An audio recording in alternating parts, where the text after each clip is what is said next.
Hello students, welcome back to my channel. This is Sonam Sangwan, Assistant Professor in the Department of Economics, Government College for Women, Bhavani Kheda.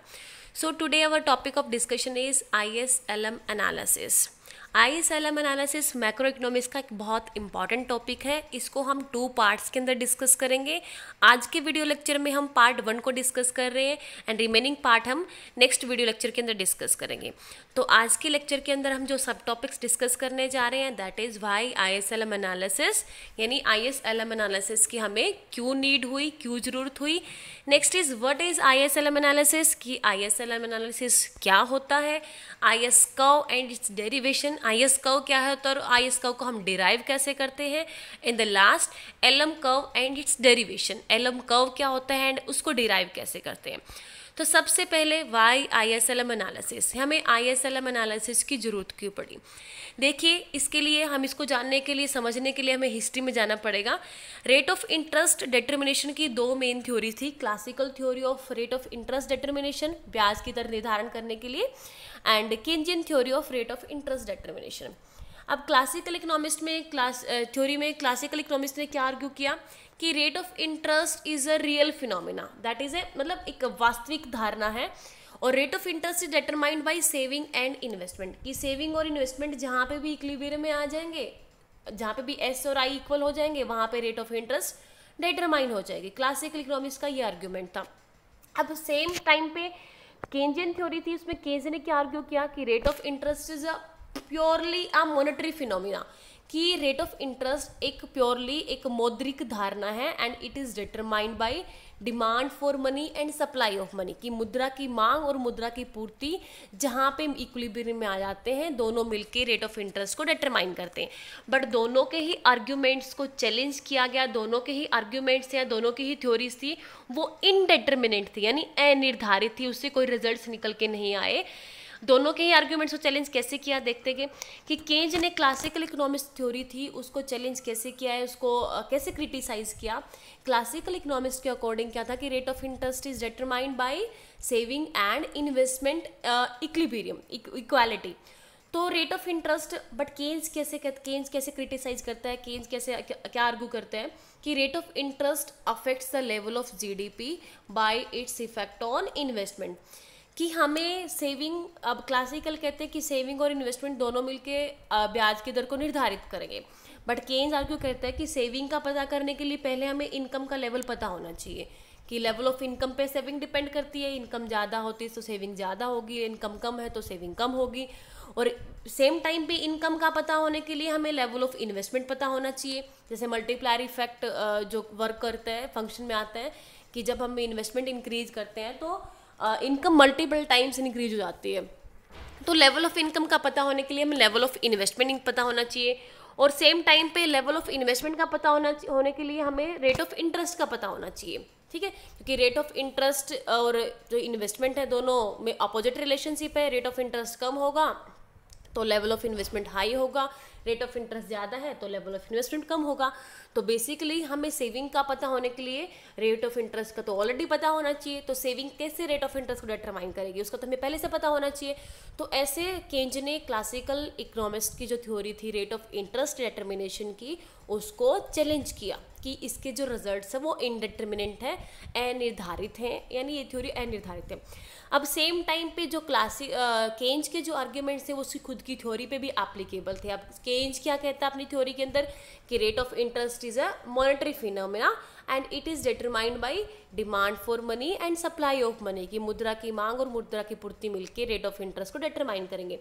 But level of GDP affects the rate of interest via demand for money, कि rate of interest का अभी same time पे अब कैसे इसको criticise किया गया कि demand for money and supply of money दोनों मिलके अगर आर को निर्धारित कर रहे हैं, but demand for money, demand का पता होने के लिए हमें लेवल ऑफ GDP का पता होना चाहिए। लेवल ऑफ GDP, अगर लेवल ऑफ GDP उसको डिमांड फॉर मनी को अफेक्ट करेगी वाया रेट ऑफ इंटरेस्ट, तो रेट ऑफ इंटरेस्ट का हमें ऑलरेडी पता होना चाहिए कि लेवल ऑफ GDP में चेंजेस होंगे, रेट ऑफ इंटरेस्ट में चेंजेस होंगे, उसके अकॉर्डिंगली फिर डिमांड फॉर मनी में चेंजेस होंगे। तो दोनों ही थ्योरी से दोनों के ही रिजल्ट्स इनडिटर्मिनेट थे, जिसकी वजह से एक नई थ्योरी का इंट्रोडक्शन हुआ, नई थ्योरी की हमें जरूरत पड़ी जिसके रिजल्ट डिटरमाइन डिटर्मिनेंट हो सके। तो उसके बाद आता है हमारा ISLM एनालिसिस। जो मॉडर्न इकोनॉमिक्स थे, हिक्स एंड हैंसन का नाम आता है इसमें। हिक्स एंड हैंसन उन्होंने क्या किया, दोनों ही थ्योरीज के, जो क्लासिकल थ्योरी थी और केंजियन थ्योरी थी, दोनों थ्योरीज के सारे पैरामीटर्स को इंटीग्रेट करके एक नई थ्योरी को प्रोपाउंड किया, इंट्रोड्यूस किया, that is ISLM analysis. So Hicks and Hansen integrated both the real parameters भी लिए, वास्तविक जो पैरामीटर्स थे यानी सेविंग और इन्वेस्टमेंट जो क्लासिकल थ्योरी के थे, एंड जो मॉनेटरी पैरामीटर्स थे यानी demand for money and supply of money जो केंजियन थ्योरी के। तो मॉनेटरी पैरामीटर्स को भी और रियल पैरामीटर्स को इंटीग्रेट करके एक नई थ्योरी को इंट्रोड्यूस किया, that is ISLM analysis. And this theory is popularly known as Hicks-Hansen synthesis. And this model was basically, इस मॉडल को डेवलप किया था जॉन हिक्स ने 1937 में, उसको एक्सटेंड किया था एल्विन हैंसन ने as a mathematical representation of Keynesian macro economic theory. तो दिस वॉज कि हमें ISLM एनालिसिस की जरूरत क्यों पड़ी। Simultaneous determination of rate of interest and real GDP and alternate derivation of AD curve is at the core of ISLM analysis। कि हम इस थ्योरी के में क्या करेंगे कि जो रेट ऑफ इंटरेस्ट है, जो रियल पैरामीटर है, एंड रियल GDP जो हमारा दोनों को ही, रियल GDP और रेट ऑफ इंटरेस्ट दोनों को साइमल्टेनियसली हम डिटरमाइन करेंगे, और जो उससे ही हम IS curve and LM curve को डिराइव करके हम बेसिकली इक्विलिब्रियम पे पहुंचेंगे। तो ये है हमारा ISLM analysis. Next is what is ISLM analysis. जैसा कि आप देख सकते हैं यहाँ पे दो टर्म्स यूज हुई हैं, IS एंड LM। तो IS क्या होता है, LM का मीनिंग क्या होता है, ये जानना यहाँ पे जरूरी है। IS is investment saving curve, IS stand for investment saving curve, and ये कर्व ऐसा IS का होता है वो गुड्स मार्केट इक्विलिब्रियम शेड्यूल को दिखाता है, यानी इसके जो जितने भी सारे पॉइंट्स होते हैं वहाँ पे गुड्स मार्केट इक्विलिब्रियम में होता है, नहीं गुड्स मार्केट इक्विलिब्रियम को दिखाता है। So IS curve is refers to equality between saving and investment, the corresponding equilibrium in the goods market. कि जो IS कर्व है उसके जो सारे कर्व के ऊपर जो पॉइंट्स होते हैं, उन पॉइंट्स के ऊपर सेविंग और इन्वेस्टमेंट इक्विलिब्रियम में होते हैं, यानी सेविंग और इन्वेस्टमेंट की इक्वालिटी के थ्रू वो गुड्स मार्केट में इक्विलिब्रियम को शो करता है। Next is LM curve. LM curve क्या होता है, जो मनी मार्केट इक्विलिब्रियम को शो करता है। It is a curve that represents money market equilibrium schedule. इसमें क्या होता है, LM curve refers to the equality between जो हमारे मॉनेटरी पैरामीटर्स हैं, यानी demand for money and supply of money, इन दोनों में इक्विलिब्रियम शो करके वो करस्पॉन्डिंगली मनी मार्केट में इक्विलिब्रियम को रिप्रेजेंट करता है। तो that is ISLM analysis. IS stands for goods market equilibrium and LM stands for money market equilibrium. IS goods market में इक्विलिब्रियम होगा सेविंग और इन्वेस्टमेंट की क्वालिटी से, एंड मनी मार्केट के अंदर इक्विलिब्रियम में होगा demand for money and supply of money, इन दोनों में इक्वालिटी से। नेक्स्ट आता हमारा व्हाट इज IS कर्व, कि IS कर्व क्या होता है। IS curve is the locus of different combinations of interest rate and level of GDP यानी R and Y that are consistent with equality between saving and investment or aggregate output and aggregate expenditure। यानी जो IS curve है वो उन सारे combinations को, यानी किसके, रेट ऑफ इंटरेस्ट के एंड लेवल ऑफ GDP की, R and Y की उन सारे कॉम्बिनेशंस को शो करता है that are consistent with equality between saving and investment, जो बचत और निवेश के अंदर समानता को दिखाते हैं। यानी उन सारे कॉम्बिनेशंस को इंटरेस्ट रेट और रियल GDP के वो सारे कॉम्बिनेशंस दिखाता है जो सेविंग और इन्वेस्टमेंट में इक्वालिटी को रिप्रेजेंट करते हैं, तो उसको हम IS कर्व बोलते हैं। The IS curve represents all combinations of income and real interest rates such that the market for goods and services is in equilibrium, की वस्तु बाजार है यानी गुड्स मार्केट है वो इक्विलिब्रियम में आ जाए। गुड्स मार्केट इक्विलिब्रियम में कहाँ पे होगा, जहाँ पे सेविंग और इन्वेस्टमेंट दोनों इक्विलिब्रियम में होंगे। तो वो rate of interest and real GDP के वो सारे कॉम्बिनेशंस IS कर्व दिखाएगा जिनके ऊपर IS जो गुड्स मार्केट है वो इक्विलिब्रियम में होगी, यानी सेविंग और इन्वेस्टमेंट दोनों एक दूसरे के इक्वल होंगे। Next is derivation of IS curve, कि IS कर्व को हम डिराइव कैसे करते हैं। जैसे कि हमें पता है कि IS curve shows the causation from interest rates to planned investment to national income and output. यानी कि IS कर्व क्या शो करता है कि इंटरेस्ट रेट को इन्वेस्टमेंट से एंड फर्दर नेशनल इनकम से रिलेट करता है। इंटरेस्ट रेट में चेंजेस आने की वजह से इन्वेस्टमेंट में चेंजेस आएंगे, इन्वेस्टमेंट में चेंजेस आने से नेशनल आउटपुट या नेशनल इनकम में चेंजेस आएंगे। तो वो सारे प्रोसेस को आई एस कर्व शो करता है। तो इसके लिए आई एस कर्व को डिराइव करने के लिए हमें क्या जरूरत पड़ेगी, बेसिकली 3 रिलेशनशिप की जरूरत पड़ती है आई एस कर्व को डिराइव करने के लिए। First is investment demand function. Investment है वो रेट ऑफ इंटरेस्ट का फंक्शन होता है, अपोजिट रिलेशनशिप होता है, इन्वर्सली रिलेटेड होता है कि रेट ऑफ इंटरेस्ट में चेंजेज आते हैं तो इन्वेस्टमेंट के अंदर भी चेंजेज आते हैं। Next is changes in the aggregate expenditure, कि जब आर चेंज होएगी रेट ऑफ इंटरेस्ट चेंज होता है तो उससे ऑब्वियसली रेट ऑफ जो इन्वेस्टमेंट है वो चेंज होगा, और इन्वेस्टमेंट में चेंज आने से फिर क्या होगा, जो एग्रीगेट एक्सपेंडिचर है AE उसमें चेंजेस होंगे।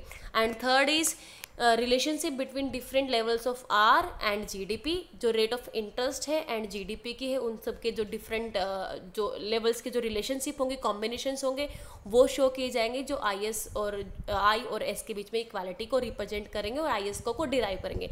तो बेसिकली ये 3 प्रीपोजिशंस है, 3 रिलेशनशिप है जिसके ऊपर आई एस का डेरिवेशन बेस्ड है। इन्वेस्टमेंट डिमांड फंक्शन कि रेट ऑफ इंटरेस्ट में चेंज आने से इन्वेस्टमेंट में कैसे चेंजेज आता है, इन्वेस्टमेंट में चेंज आने से एग्रीगेट एक्सपेंडिचर कैसे चेंज होता है, और फिर हमारा जो रेट ऑफ इंटरेस्ट और जीडीपी के वो सारे कॉम्बिनेशन जहाँ पे एस और आई यानी सेविंग और इन्वेस्टमेंट दोनों इक्विलिब्रियम में हो जाते हैं और आई एस कर्व डिराइव हो जाता है।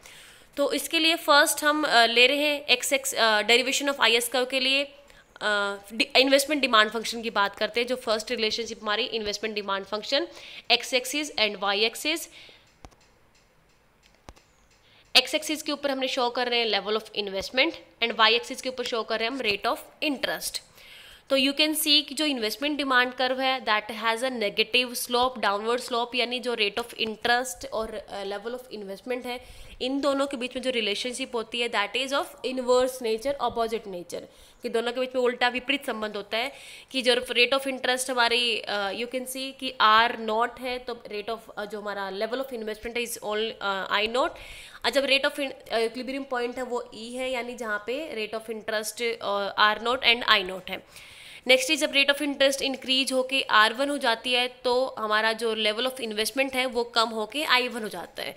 इन दोनों के बीच में जो रिलेशनशिप है that is of inverse nature, inversely related है। जब रेट ऑफ इंटरेस्ट इंक्रीज हो रहा है तो रेट ऑफ जो लेवल ऑफ इन्वेस्टमेंट है वो कम हो रहा है। तो ये हमारा इन्वेस्टमेंट डिमांड फंक्शन है। So investment demand function shows the negative relationship between rate of interest and level of investment। जैसा कि हमने डायग्राम में देखा कि जब ई पॉइंट के ऊपर आप देख रहे हो कि जब rate of interest R naught है तो ये भी आई नोट है इन्वेस्टमेंट लेवल, और जब rate of interest F point पे आप देख रहे हो जब रेट ऑफ इंटरेस्ट कम इंक्रीज हो जाती है आर नोट से R1 हो जाती है तो जो लेवल ऑफ इन्वेस्टमेंट है वो कम हो जाता है, आई नोट से I1 हो जाता है। सो नेक्स्ट इज कि रेट ऑफ इंटरेस्ट में चेंज आने से जैसे हमने देखा कि लेवल ऑफ इन्वेस्टमेंट चेंज होता है, अब लेवल ऑफ इन्वेस्टमेंट में अकॉर्डिंगली चेंज आने से हमारे कैसे एग्रीगेट एक्सपेंडिचर चेंज होगा वो हम यहाँ पे देखेंगे। The resultant changes in real GDP due to changes in investment corresponding to interest rate changes, कि रियल जीडीपी में कैसे चेंज आती है कि इंटरेस्ट रेट में चेंज आया उससे इन्वेस्टमेंट में चेंज आया, इन्वेस्टमेंट में चेंज आने से फर्दर जो रियल जीडीपी है वो कैसे चेंज होती है। जैसा कि हमने लास्ट सेमेस्टर में आपने पढ़ा होगा aggregate expenditure is equal to C plus I plus G plus X minus M, यानी जो एग्रीगेट एक्सपेंडिचर है वो किसके इक्वल है, C consumption plus investment plus government expenditure plus export minus import. तो इनका फंक्शन होता है बेसिकली हम अब C और I की बात कर रहे हैं, सेविंग और S और I जो IS और LM के कंटेक्स्ट में।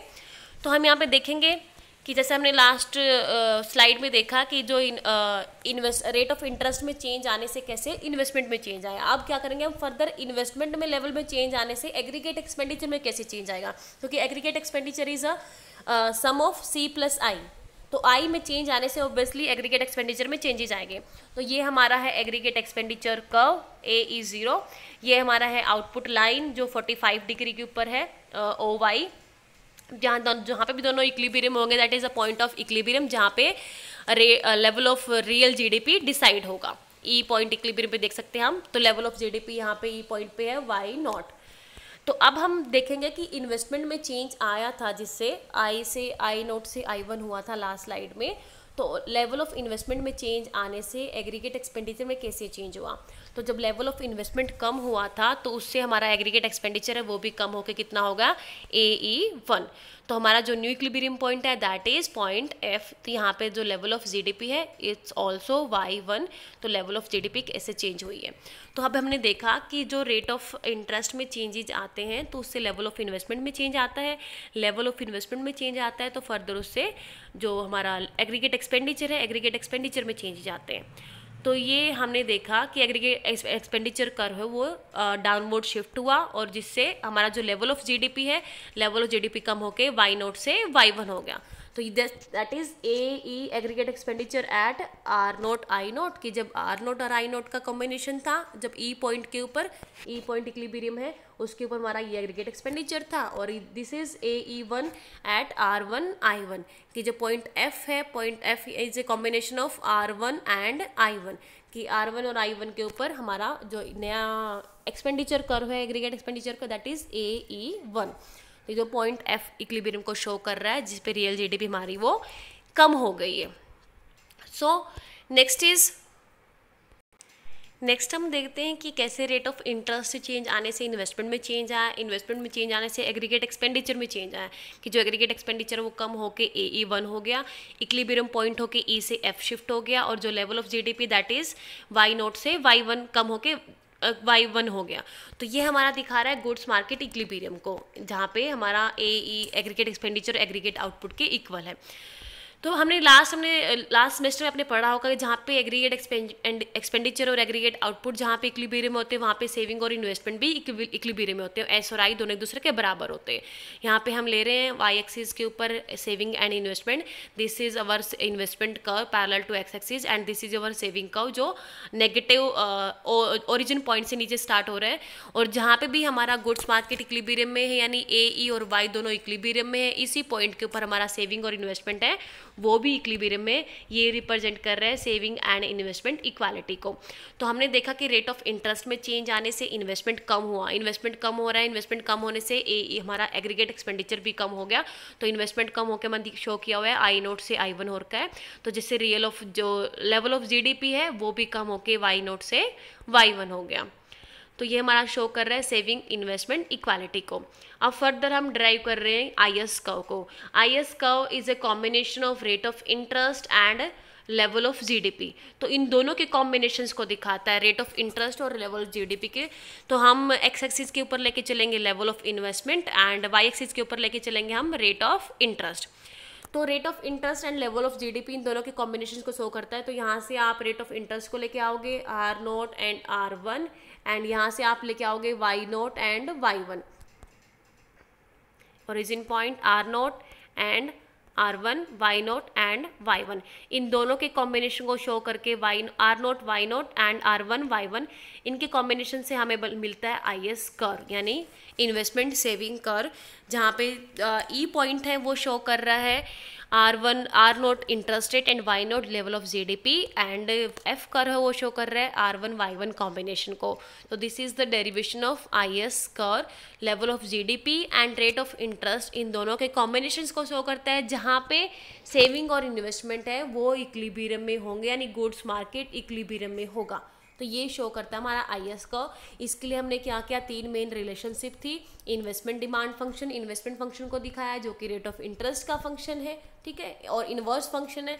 रेट ऑफ इंटरेस्ट में चेंज आते हैं तो फिर लेवल ऑफ इन्वेस्टमेंट में चेंज आता है, फर्दर इन्वेस्टमेंट में चेंज आने से हमारा एग्रीगेट एक्सपेंडिचर कर्व है उसमें चेंज आता है, और एग्रीगेट एक्सपेंडिचर कर्व और एग्रीगेट आउटपुट जहाँ पे इक्विलिब्रियम में होते हैं वहाँ पे सेविंग और इन्वेस्टमेंट इक्विलिब्रियम में होते हैं, सेविंग इन्वेस्टमेंट इक्वालिटी को शो करता है। और उसी पॉइंट से हमने फिर रियल GDP और रेट ऑफ इंटरेस्ट के कॉम्बिनेशन को शो किया जहाँ पे गुड्स मार्केट इक्विलिब्रियम में है।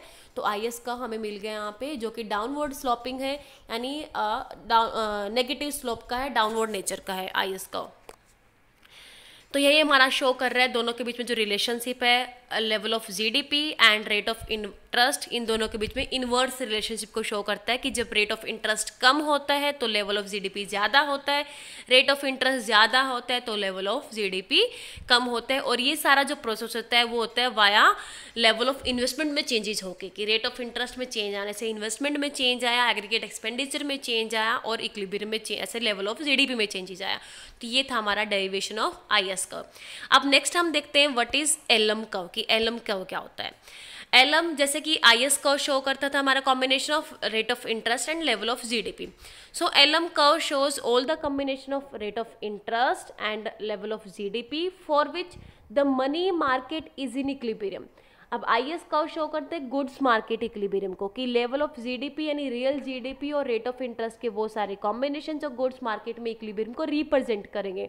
एलएम कर्व शो करता है real rate of interest and real GDP के वो सारे कॉम्बिनेशन जो मनी मार्केट में इक्विलिब्रियम को रिप्रेजेंट करेंगे। Here L denotes for liquidity and M denotes for money, demand for money and supply of money, M for supply of money and L for demand for money.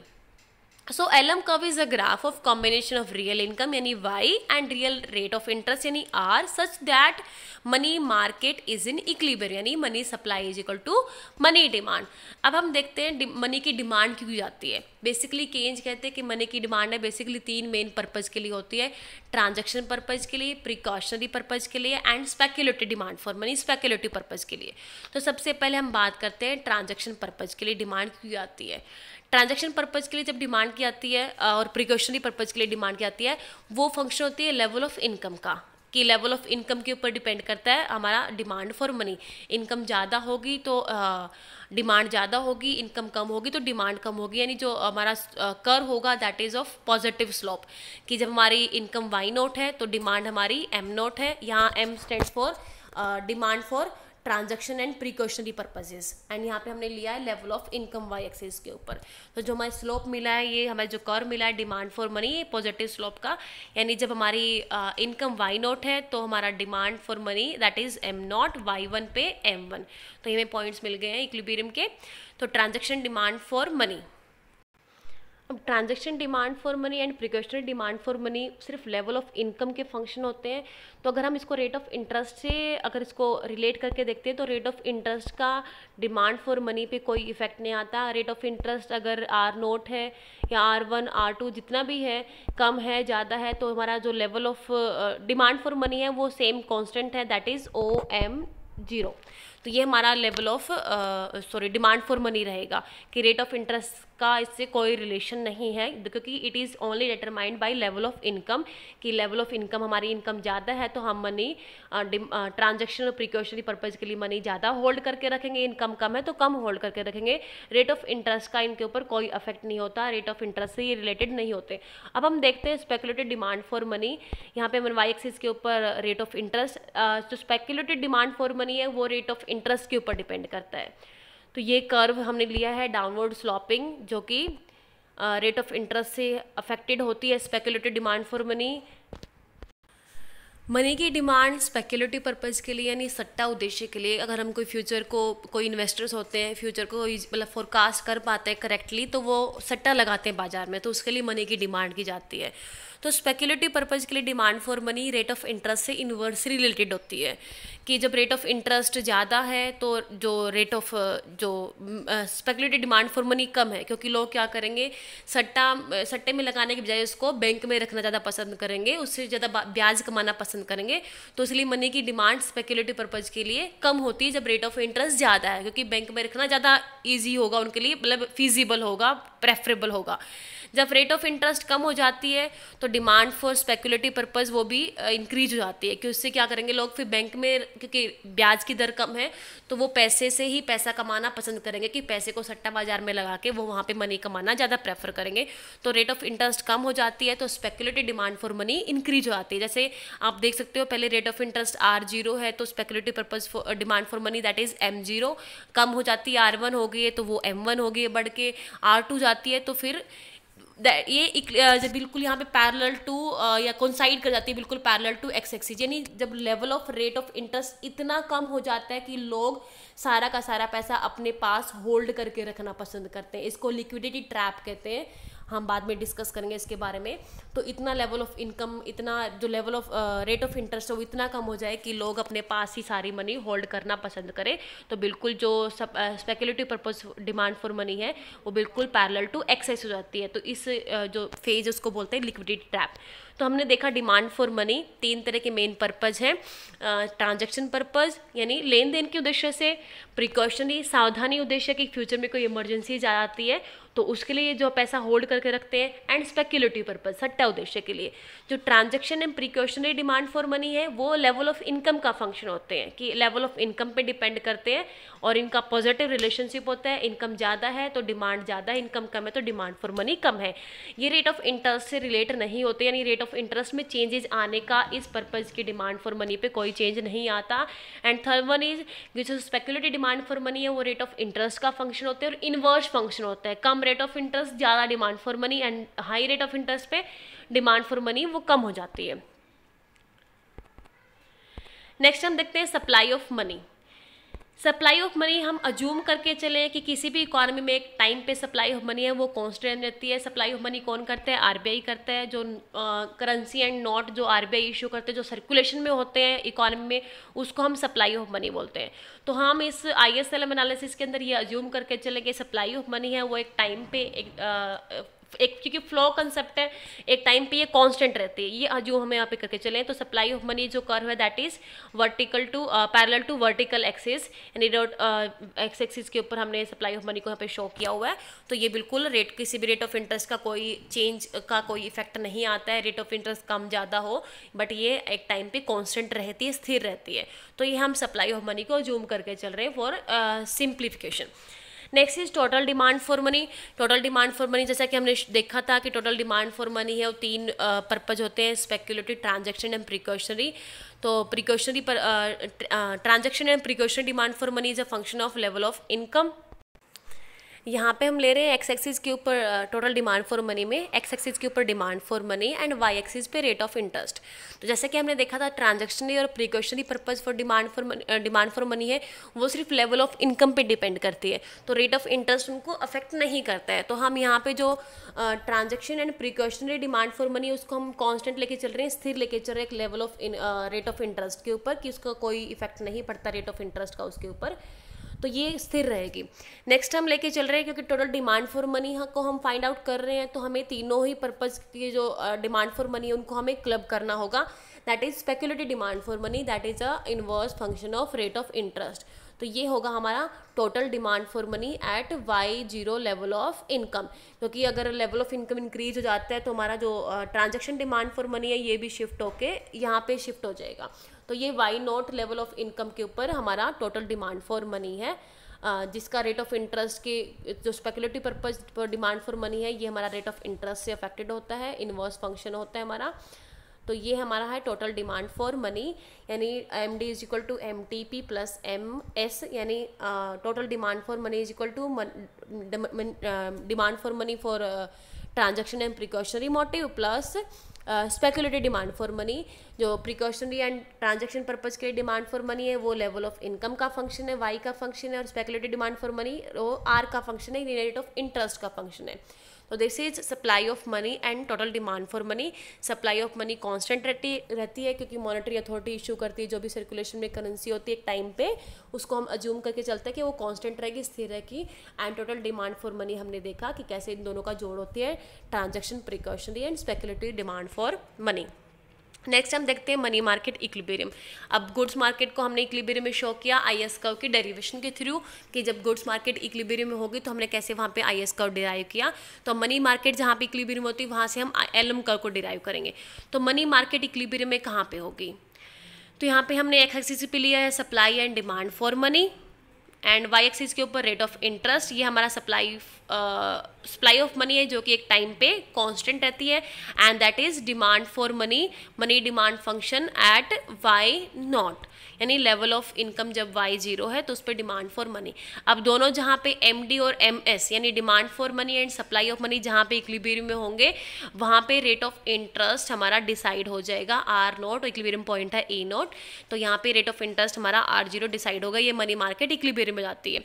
अगर in case level of income increase हो जाता है यानी y 0 से y1 हो जाता है तो हमारा जो मनी डिमांड फंक्शन है वो भी शिफ्ट हो जाता है ऊपर की तरफ। मनी सप्लाई में शिफ्टिंग नहीं होगी क्योंकि वो कांस्टेंट अज्यूम करके चल रहे हैं, जो भी चेंजेस होंगे वो डिमांड फॉर मनी के अंदर होंगे। अगर लेवल ऑफ इनकम में चेंज आता है या रेट ऑफ इंटरेस्ट में चेंज आता है उसके अकॉर्डिंगली लेवल ऑफ जो डिमांड फॉर मनी है वही चेंज होगी। तो अगर मनी डिमांड इंक्रीज हो जाती है y1 लेवल पर इनकम बढ़ने से तो हमारा जो मनी डिमांड कर वो शिफ्ट हो गया MD y1 और यहाँ पे नया इक्विलिब्रियम पॉइंट हमारा यहाँ पे हमें मिला है यानी जहाँ पे रेट ऑफ इंटरेस्ट है वो R1 डिसाइड हुई, इक्विलिब्रियम पॉइंट इज E1। अगर फर्दर और भी चेंज आते हैं तो अगर इनकम बढ़ के हमारी y2 जाती है तो हमारा जो नया equilibrium point that is E2 और जो रेट ऑफ इंटरेस्ट है R2। तो this is demand for money when income is y0 and MD y1, demand for money when income is y1 and जब इनकम y2 होगी। तो ये तीनों कर होंगे हमारे जब डिमांड फॉर मनी जब लेवल ऑफ इनकम पे डिपेंड करेगी। लेवल ऑफ इनकम इंक्रीज हो जाता होगा तो डिमांड फॉर मनी भी इंक्रीज हो जाती जाएगी एंड सप्लाई ऑफ मनी को हम कांस्टेंट अज्यूम करके चले तो जहाँ पे इक्विलिब्रियम में होते हैं दोनों तो वहाँ पे मनी मार्केट इक्विलिब्रियम में होती है, वहाँ पे रेट ऑफ इंटरेस्ट हमारा डिसाइड हो जाता है। नेक्स्ट इज अब डेरिवेशन ऑफ LM कर्व कि हम LM कर्व कैसे डिराइव करेंगे मनी मार्केट इक्विलिब्रियम से। जैसा कि हमने लास्ट कर्व में देखा कि जहाँ पे भी demand for money and supply of money equilibrium में होते हैं वहाँ पे रेट ऑफ इंटरेस्ट डिसाइड हो जाता है। ये लास्ट का हमने देखा कि पॉइंट E0, E1, E2 मिले। अब इसके अकॉर्डिंगली हम LM कर्व को डिराइव करेंगे। LM कर्व क्या था, is a combination of level of income and rate of interest. तो हमें एक्स एक्सिस के ऊपर इनकम लेके चल रहे हैं, वाई एक्सिस के ऊपर रेट ऑफ इंटरेस्ट, इन दोनों का ही कॉम्बिनेशन था जो मनी मार्केट में इक्विलिब्रियम को शो करता है। तो रेट ऑफ इंटरेस्ट के ऊपर जो हमारा लेवल ऑफ इनकम है दैट इज y0, क्योंकि हमने यहाँ पे देखा हुआ देखो क्योंकि जब रेट ऑफ इंटरेस्ट जो मनी डिमांड का शो कर रहा है कि जब लेवल ऑफ जो इनकम है that is y0 and rate of interest is R0 y0 and R1 y1 and R2 y2। तो ये तीनों कॉम्बिनेशन हमें मिलेंगे जहाँ पे हमें LM जिससे हम LM कर्व को डिराइव कर पाएंगे। ये पॉइंट ऑफ इक्विलिब्रियम है E0, E1, E2।